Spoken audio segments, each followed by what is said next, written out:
How to get 20% off Uber Eats coupon code. Let's get started. Launch your preferred browser. Here we go. At the top, you're gonna see the search box. Type in Uber Eats coupon code and then search for it. With that, different website links will appear. Navigate to this one website option, couponfollow.com. This is the legit website where you're gonna find amazing offers and deals for Uber Eats. Once you're on the website, just scroll down and check out the offers.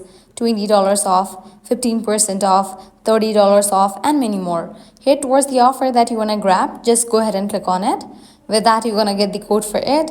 Make sure to check the expiration date of the code, whether it is valid or not. If it is valid, copy the code, then click on Redeem at Uber Eats. You'll be directed to the official website of it. Once you're in the official website of it, go ahead and log into your account, browse through the menu and select the items that you want to order and proceed to checkout. In the checkout page, you're going to find the section of codes. Over there, type in your code and confirm your purchase. With that, you're going to get the discount in your order. Likewise, you can also give a try to other offers, as in this website you're gonna find amazing offers and deals for Uber Eats. To grab any of the offer, you have to use same exact steps. Well, this way you can easily get up to 20% off Uber Eats working coupon code. At the end, if you guys find this video helpful, don't forget to like, share and subscribe to our channel. Thanks for watching.